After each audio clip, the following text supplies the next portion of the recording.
So at the end of the Natlan teaser, a name forged in flames, Mavuika enters into a dark room and starts talking to a magical floating fire thingy.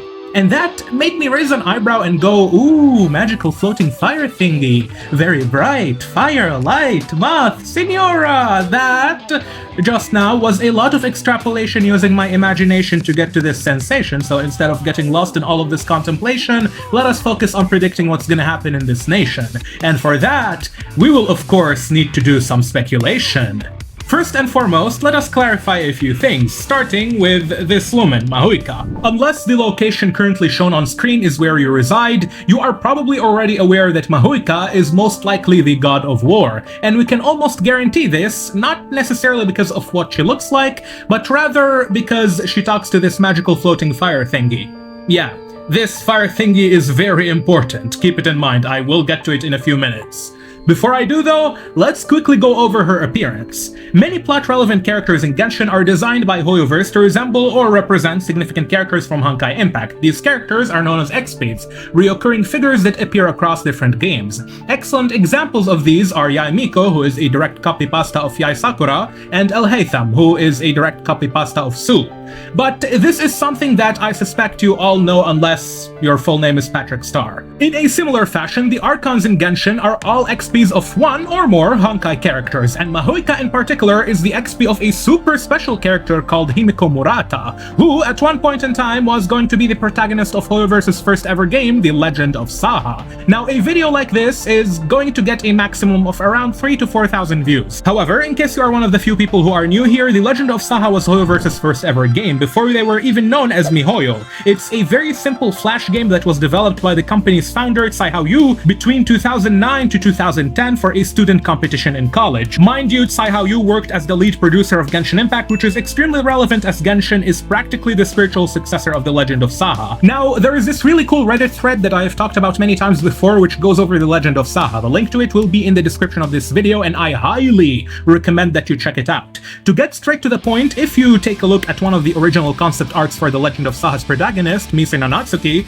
you will notice that it strongly resembles Himeko Murata. In fact, looking at it now, she almost looks like a mixture of Himeko and Ether, which is quite fitting since The Legend of Saha has Mise gathering the pieces of her soul which were shattered and discarded by the gods. But let's not get distracted. Mise Nanatsuki was a holy maiden from the land of Natlan, which in Genshin Impact is Natlan. And the plot of the game revolves around Mise's journey into the divine realm to ask the gods to protect Natlan from the army of an invading nation. But no matter what she does, Mise never manages to save her nation, dying over and over and over, always being reincarnated on Sumeru. And that's how the game ends. Mise never saves Natlan. So given this context, and knowing that this was Tsai Yu's first game, who once again played an enormous role in the foundation of Genshin Impact, then Mavuika's release will technically mark a historical milestone for HoYoverse. This will be the completion of Tsai's vision, circling back to the very beginning. The maiden who embarked on a journey to save her nation 14 years ago will finally return home, and perhaps, this time, Mavuika will save Natlan. That really sounded like something dramatic I would say at the end of the video, but we are just getting started. You know how I said earlier that the King of the Gods shattered Mise Nanatsuki's soul into several fragments and scattered them across the world? Well, with those fragments of her soul were also her memories. And only when she gathers all 13 pieces back does she fully regain her power and remember the past. And in Genshin, do you know what memories make me think of? Dreams. And this brings us back to the floating fire thingy that Mavuika is talking to. At the end of a name forged in flames, Mavuika enters a dark hall lit only by a single divine flame that is surrounded by the symbols of Natlan's tribes, to which Mavuika says, "Time to burn again, even the tiniest of sparks will not go unnoticed." We then switch to the point of view of 6 smaller flames, once again, each representing the tribes of Natlan, that materialize behind her and appear to have a hazy eyesight while looking at her, almost as if the observer is waking up from sleep or fading into it. Mavuika then approaches these 6 flames and asks them to close their eyes while saying, "What our eyes see ought to be our fate. But now close your eyes and feel, for with our blood we will forge our true fate." A very peculiar interaction we have right here, for several reasons. Let's start by breaking it down to its core components and work our way from there. 3 major themes are at play in this scene, and they are fire, eyes, and names. And this is an excellent segue for us to take a deeper look into the God of War's name, because, oh boy, does it give us a lot of insight into what could be potentially happening here. The name Mavuika, with a V, should be derived from Mavuika, the goddess of fire in Maori mythology indigenous to New Zealand. But before we get ahead of ourselves, there's a very important distinction that I need to make here. Mavuika is not the goddess of all fire in Maori traditions, rather she represents earthly fires, like forest fires or volcanic activity. This distinction is important because Mavuika is the consort of the god Awahitoroa, who is the personification of comets and the origins of fire. He represents the celestial aspect of fire, and is said to have descended to Earth, where his union with Mavuika resulted in the creation of the children of fire, represented by the sparks or embers of a flame. I am sure that you can see how some of this can be correlated with what is shown in a name forged in flames. After all, the flame that Mavuika initially talks to is floating in the air, and that could be a signifier of divine or celestial origins. As an extension of that, the 6 smaller flames that appear after would be the children of fire, the offspring of Awahitoroa and Mavuika. But in Genshin, their offspring are the 6 tribes of Natlan, which would be thematically fitting. However, we have a very big problem. You see, I would have been very much inclined to believe that this Maori legend is the primary inspiration behind Natlan had the nation been exclusively based on New Zealand and Polynesia. But Natlan encompasses a little bit more than that. In addition to New Zealand and all of the Pacific Islands, you have Hawaii, all of South America, all of Mesoamerica, most likely all of North America, and hey, screw it, why not also add some of Western Sub-Saharan Africa as well while we're at it? This in total accounts for approximately 38.9 to 46.5 of the Earth's entire land area, depending on which countries you exclude. So, as you can see, since Natlan is an amalgamation of so many countries and cultures, the characters are most likely also an amalgamation of several sources. Now, add to all of that the personal creative liberties of the writers, along with Hoyoverse's tendency to include Honkai Impact's lore into everything they do, and you will quickly see why it is a terrible idea to rely on a single myth if you are to try and predict Natlan's story. Instead, let us focus on extrapolating the information we have into their applicable themes. For starters, Mavuika puts a lot of emphasis on forging names through battle, and forging fate with blood and not with eyesight. I see 2 ways to interpret this. The first is the classical idea of earning one's name through the glory of combat and the battlefield. In other words, forging your legacy through victory. Now, there is one discrepancy that I am not sure what to make of regarding this, because during the Tevat Reveal trailer, Dainsleif says that the losers shall burn to ash. This contradicts Mavuika's version, where she says that even the tiniest of sparks will not go unnoticed, which indicates that she values all the efforts of the tribes, where even the smallest action can have significant consequences. Again, I don't know why there is this mismatch. They could be talking about different things, but hey, you guys let me know down in the comments if I'm missing something here. On that note, Dainsleif, on multiple occasions, talks about how history is written by the victors of war, and the future is likewise dictated by them. Hence why it makes sense that in the context of a battle tournament, the winner gets to forge fate with their blood, which means gaining power and control by putting their body and their life on the line. This is all surface level analysis, and is likely already apparent to most people, which is why I suspect that there is a deeper, more intricate meaning behind Mavuika's words, and this brings us to the second interpretation. Recall earlier when I said that the 3 primary themes in the last scene of A Name Forged in Flames were fire, eyes, and names. Well, let us alter them slightly so that you can see, pun intended, what I am trying to say. How about we go with soul, reason, and being? Now, it might sound like nonsense at first, but let's quickly pay a visit to Deshret's mausoleum, specifically in the Hall of Duat, the Egyptian realm of the dead, mind you, where you can see what looks like souls coming from beneath. And just outside of the hall, you will also find a Seelie, a fairy spirit that turns into a burning torch of soul fire once you take it to its court. And this rabbit hole starts to get crazier once you realize that Amun was a god that had a shit ton of eye symbolism. The mausoleum we are in right now has an eye at its center from the outside. Amun was also a god that attempted to defy fate through the dream of the golden slumber, which makes the whole thing with the flames losing sight and closing their eyes while Mavuika was talking to even more suspicious. And it's suspicious on so many levels. Eyes are specialized organs that capture light, both reflected and emitted, and convert it into electrical signals sent to the brain. The brain then processes these signals to create our perception of the world. Light, of course, comes from heat, And the most primal idea of a heat that emits light for us humans is fire. Without it, life would be compromised and soon meaning would cease to exist. That is unless you can create a world that exists even when you close your eyes. This is about to sound like a completely unrelated tangent, but it really isn't. You see, the Hydro Dragon Neuvillette, who is the third heart of the Primordial Sea, was reincarnated in the form of a human, something that he contemplates and admittedly doesn't fully understand. Coincidentally, after reclaiming the authority of water by the end of Masquerade of the Guilty, Neuvillette turns the Oceanids into true humans by replacing the primordial seawater in their veins with human blood, hence creating human life out of them, a feat that was previously only possible by a true god, such as the Primordial One. Not even Egeria, who was the second heart of the Primordial Sea, could manage to do that. But hold up, there is some nuance to all of this. In the Institute of Natural Philosophy, you will find a note that reads, "The lizard's bones dissolved into mud from which swans emerged."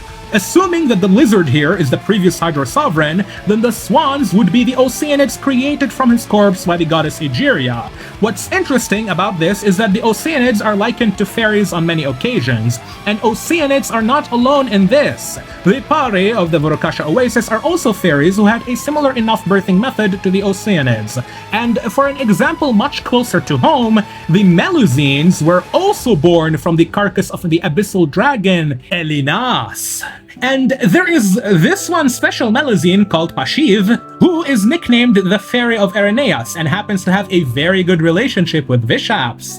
The point is that this could shed light on the nature of fairies in Genshin Impact. A fairy might be any creature that, while not a dragon itself, ultimately traces its origins back to a dragon. But hold up! Again, just a bit earlier, we were talking about blood, fire, eyes, and dreams. So why on Tevat am I now discussing Oceanids, dragons, and fairies? Well, if only there was a type of fairies that looks almost identical to Oceanids and had a visual tie to primal light. Oh, Sealies. Let's get back to Amun, shall we? Given the context of what I just went through, it is beneficial for me to point out the fact that Amun was a sun, a star, who had a very close relationship with two fairies. You have Bower, the fairy of the tree, Irmisel, and Nabumalikata, a Seelie, a moon fairy. Both of these fairies were involved with dreams, and more importantly, the realm of the imaginary. The first of the two, Bower, is quite self-evident, as she is the avatar of Irmisel, a tree that is almost certainly an imitation or a counterpart to the imaginary tree of the Hoyover. And Ruka Devata was a god heavily involved with dreams, as she created the Akasha system, which could gather and combine the knowledge of Sumeru's people by harvesting their dreams, hence why the Sumerians could not dream prior to the end of Akasha pulses, the Kalpa frame rises. And then there is Nabumalikata, who was a Seelie, a fairy, that gave birth to an entire species of fairies from her blood known as the Jinn. Nabumalikata was also referred to as the Mistress of Dreams, which is important since she is considerably responsible for the creation of the Varena, a divine power that René de Petrichor remarks has a will of its own and can nullify the abyss. This perfectly circles back to where we want to be, because if a divine energy has a will of its own, that makes it a spirit. And as you all know, the most common form of energy encountered by humans in their daily lives is heat, which in turn is the transfer of thermal energy between systems or objects with different temperatures. Now, fire in itself is not a form of energy, instead it is the result of combustion that releases energy in the form of heat and light. But considering the fact that we are discussing all of this in the context of an anime video game that takes place on a magical planet, let us just save ourselves 10 more minutes of explanation and simplify what I'm trying to say as follows. A Seelie is a fairy, and a fairy is a spirit. A spirit on Tevat is elemental energy that has a will of its own. Although a person may cease to exist in the material world, their spirit can still remain in the realm of the imaginary, in the realm of dreams. The best and most recent example of this is Caribert, who was constructed from Clothar's recollection and could exist in people's dreams and memories, despite his physical body having perished 500 years ago. With all that in mind, we go back to Mavuika. This explains why she was talking to flames that represent the tribes of Natlan. These are likely elemental energy with a will. They are spirits, perhaps even the spirits of the tribes. And I suspect that the battle tournament will be a ritualistic method to reignite the spirit flames of the nation through combat.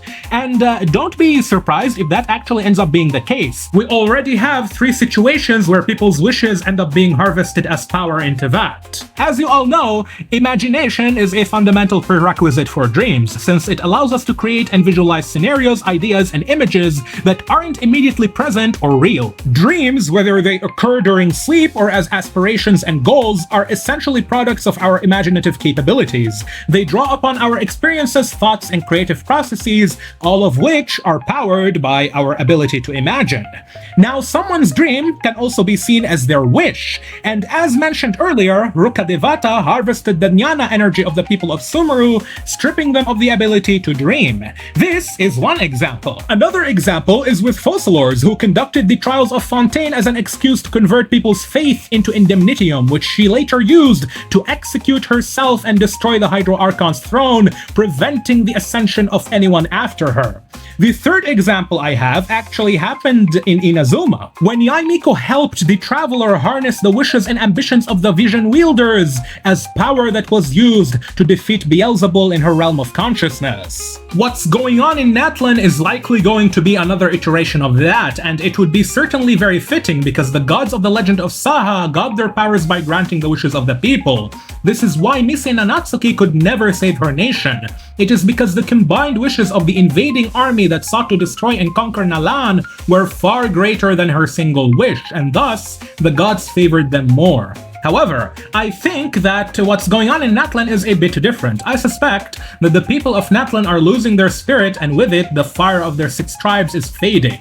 Hence, the fading eyesight I talked about at the start of the video, and our goal in the Archon Quest will revolve around helping Mavuika reignite those divine spirits once more, which will likely involve several methods that bypass the physical realm, so don't be surprised if we pay a visit to the spirit realm at some point. If the tournament turns out to be indeed intended to rekindle the spirit's fire, then I wonder if the name they are attempting to forge in the fire is a legacy, or rather, more appropriately, a lineage, a new bloodline unbound by the shackles of the mundane world. Kinda like how the Conrians had bloodlines with special powers that clearly distinguished them from the rest of humanity on Teyvat. But, what kind of bloodline would the people of Natlan use to forge their new fate? Well, that's why earlier I talked about Nouvellette. The divine flame thingy that Mavuika talks to is surrounded by the symbols of Natlan's 6 tribes. In alchemy and ancient philosophies, the elements, including fire, were often associated with specific qualities and sometimes numbers. The number 6 might be seen as a representation of completeness and the cycle of transformation that fire initiates, breaking down and reconstructing matter. And if Nouvellette, a dragon, was able to create true human life by giving them blood, then I wonder if forging fate through blood will require the incorporation of draconic spirits. However, this all predicates on whether the dragons and the people of Natlan can superimpose their spirits or not. Furthermore, fire can produce different colors based on the temperatures and the materials being burnt. The main colors observed in a flame can include blue, white, yellow, orange, red, and sometimes green, the last of which is seen when burning copper, or materials similar to it. This roughly aligns with the idea of 6 different aspects or components of fire. The Primal Fire likely originates from the Light Realm. The reasons for that are intuitive enough, and interestingly, when Morax lifted Ajda from the bottom of the earth to the surface, he forged for him eyes to see the world, which could mean that eyes, at least one similar to ours, are not something that dragons necessarily need. After all, in Enkanomiya, we learned that Vishaps have weak eyesight, and because of that, the light of the sun chariot irritates them. But the opposite of that is also true. It is said that humans, if they are to go to the Light Realm, would effectively end up being blind there due to the extreme high concentration of elemental energy. So it could be the case that dragons aren't actually blind, but rather their eyes look for different things. Perhaps their eyes are meant to see in the Light Realm, just like how human eyes evolved to see in the physical realm. That kinda justifies why Nouvellette was reborn in the form of a human. Aside from the Hydro Vishaps having lost the purity of their bloodline, being reincarnated in the form of Tevat's inhabitants would allow for the Hydro Dragon to acclimate to the world much more smoothly and efficiently. This might be why Mavuika believes that the fate we see with our own eyes is redundant, and why forging a name, forging fate with blood, with legacy, is the path forward. However, I find it kinda weird if Mavuika's goal is to unite the spirits of Vishaps and humans under one flame. Like, what is she preparing for?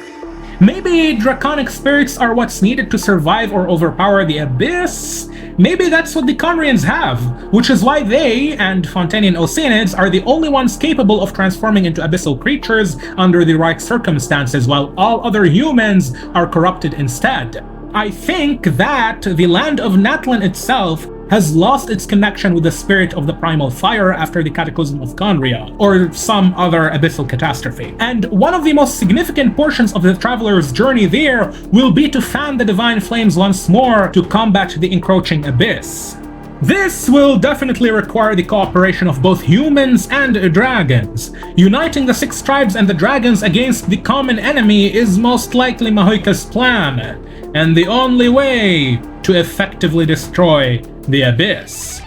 Anyway, this is going to be enough speculation for now, and even after all I've said in this video, there is still more that I wanted to touch on. For instance, I am sure that you have all noticed how Mavuika's eyes are 2 suns, which really reminds me of Amun's eye. His eye was also a sun. And there is a lot to say about that, so why not talk about it right now? Well, there is something I am waiting to see first. But don't worry, we will get back to this in a future video. At any rate, thank you to everyone who supports this channel on Patreon. That's going to be it from me for now. I've been My Name for now, and I will see you in the next one. Take care.